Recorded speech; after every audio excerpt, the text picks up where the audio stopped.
नमस्ते दोस्तों, स्वागत है आपका हमारे चैनल एसटीएच में। आज हम आपको बताएंगे कि सैलरी से अमीर बनने का क्या तरीका होता है।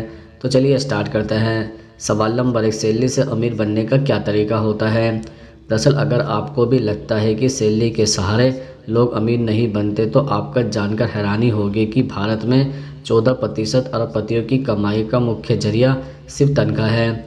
कम सैलरी और थोड़े मुनाफे में भी बचत करके अमीर बना जा सकता है। बचत करने की आदत ही आपको अमीर बना सकती है। इसलिए ज़रूरी है सही समय पर सही जगह निवेश किया जाए और इस तरह के निवेश के लिए रणनीति भी बनाना ज़रूरी है। अमीर बनने के लिए ज़रूरी है निवेश की जल्द शुरुआत करना। अगर आप कम उम्र में भी निवेश करना शुरू करते हैं तो बहुत छोटी बचत में भी आप अपने सपने को पूरा कर सकते हैं। अब हम आपको बताएंगे कि निवेश कैसे किया जा सकता है। सवाल नंबर 2, शेयरों में निवेश करके अमीर कैसे बन सकते हैं। दरअसल हर किसी के लिए शेयरों में सीधे निवेश करना आसान नहीं है। इसमें रिटर्न की कोई गारंटी भी नहीं है। सही शेयरों का चुनाव मुश्किल काम है। इसके साथ ही शेयर की सही समय पर खरीदारी और सटीक वक्त पर निकालना महत्वपूर्ण है। निवेश के अन्य विकल्पों की तुलना में शेयर में लंबी अवधि में रिटर्न देने की क्षमता सबसे अधिक होती है। सवाल नंबर 3, म्यूचुअल फंड में निवेश करके अमीर कैसे बन सकते हैं। दरअसल म्यूचुअल फंड की यह कैटेगरी शेयरों में निवेश से ही रिटर्न कमाती है। सेबी के निर्देश के मुताबिक जो म्यूचुअल फंड स्कीम अपने फंड का 65% शेयर में निवेश करती है वह इक्विटी म्यूचुअल फंड कहलाती है। इसमें एक फंड मैनेजर होता है जो पर्याप्त रिसर्च के बाद निवेश के लायक शेयर चुनता है और उसमें निवेश करता है। इक्विटी स्कीम बाजार पूंजीकरण या सेक्टर के हिसाब से अलग अलग हो सकती है।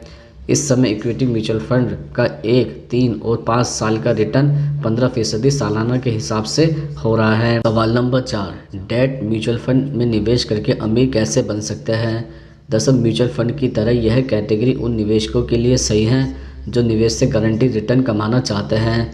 यह म्यूचुअल फंड कॉर्पोरेट बॉन्ड्स, सरकारी securities, treasury bill, commercial paper आदि में निवेश से रिटर्न कमाती है। इस समय डेट म्यूचुअल फंड का 1, 3 या 5 साल का रिटर्न 6.5, 8 और 7.5% सालाना के हिसाब से हो रहा है। सवाल नंबर 5, रियल इस्टेट में निवेश करके अमीर कैसे बन सकते हैं। दरअसल खुद के रहने के हिसाब से घर खरीदना अब निवेश के लिहाज से भी आकर्षित विकल्प बनकर उभरा है। अगर आपको रहने की ज़रूरत नहीं है तो आप निवेश के हिसाब से भी दूसरा घर खरीद सकते हैं। निवेश के इस विकल्प में आपको सिर्फ प्रॉपर्टी की लोकेशन और वहां मौजूद सुविधाओं का ध्यान रखने की ज़रूरत है। इसमें निवेश से आप पूंजी में इजाफा और किराए से आमदनी, दो तरीक़ों से रिटर्न कमा सकते हैं। सवाल नंबर 6, सोने में निवेश करके अमीर कैसे बन सकते हैं। दरअसल निवेश का यह विकल्प सदियों से भारतीयों की पसंद में शामिल है। पहनने के लिए खरीदी जाने वाली ज्वेलरी से लेकर निवेश के रूप में खरीदे हुए सिक्के और बार तक सोना बिना किसी संदेह के भारतीयों की पसंद में सबसे ऊपर है। अब आप पेपर गोल्ड के रूप में भी सोने में निवेश कर सकते हैं। सवाल नंबर 7, बैंक एफडी में निवेश करके अमीर कैसे बन सकते हैं। दरअसल बैंक या पोस्ट ऑफिस में कराई जाने वाली टैक्स सेविंग एफडी से आप निवेश के वक्त सेक्शन 86 के तहत टैक्स बचत कर सकते हैं। यह निवेश का सुरक्षित और गारंटी रिटर्न वाला विकल्प है। इस पर मिलने वाले ब्याज पर आपको इनकम टैक्स स्लैब के हिसाब से टैक्स चुकाना पड़ता है। डिपॉजिट इंश्योरेंस पर क्रेडिट गारंटी कॉर्पोरेशन के हिसाब से आपकी 1 लाख रुपए तक की जमा रकम बीमित है। सवाल नंबर 8, रिजर्व बैंक के टैक्सेबल बाउंड में निवेश कैसे करें। दरअसल पहले इस स्कीम में 8% सालाना का ब्याज मिलता था, जिसे सरकार ने बदलकर अब 7.75% ब्याज वाला विकल्प बना दिया है। इस बॉन्ड में 5 साल के लिए निवेश किया जा सकता है।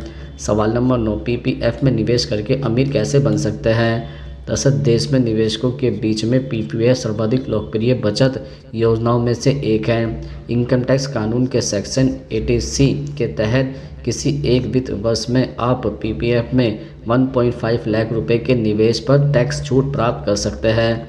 निवेश के इस विकल्प की सबसे अच्छी बात यह है कि यह आपको निवेश के वक्त करमुक्त ब्याज पर करमुक्त निवेश भुगतान पर करमुक्त का लाभ देता है। निवेश के इस विकल्प में सरकारी गारंटी इसकी लोकप्रियता को और भी बढ़ा देती है। सवाल नंबर 10, नेशनल पेंशन स्कीम में निवेश कैसे करें। दरअसल नेशनल पेंशन स्कीम का प्रदर्शन पिछले कुछ सालों से अच्छा रहा है।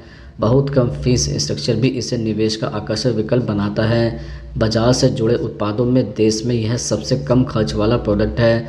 निकासी संबंधित नियम में बदलाव और अतिरिक्त टैक्स छूट की वजह से भी यह निवेशक की पसंद में शामिल हो गया है। एनपीएस बच्चों की शिक्षा, शादी, घर बनाने या किसी मेडिकल इमरजेंसी की स्थिति में आंशिक निकासी की सुविधा देता है। इसमें हालांकि रिटायरमेंट के बाद भी आपको निवेश में बने रहना जरूरी होता है। यह वास्तव में share, FD, corporate bond, liquidity fund और सरकारी निवेश विकल्प का मिला जुला रूप है। इस समय एमपीएस का 1, 3 और 5 साल का रिटर्न 9.5, 8.5 और 11% सालाना के हिसाब से हो रहा है। सवाल number 11, senior citizen saving scheme में निवेश कैसे करें। दरअसल पोस्ट ऑफिस की तरफ से बेस्ट सेलर के रूप में यह स्कीम रिटायर्ड लोगों के लिए निवेश का पसंदीदा स्रोत है।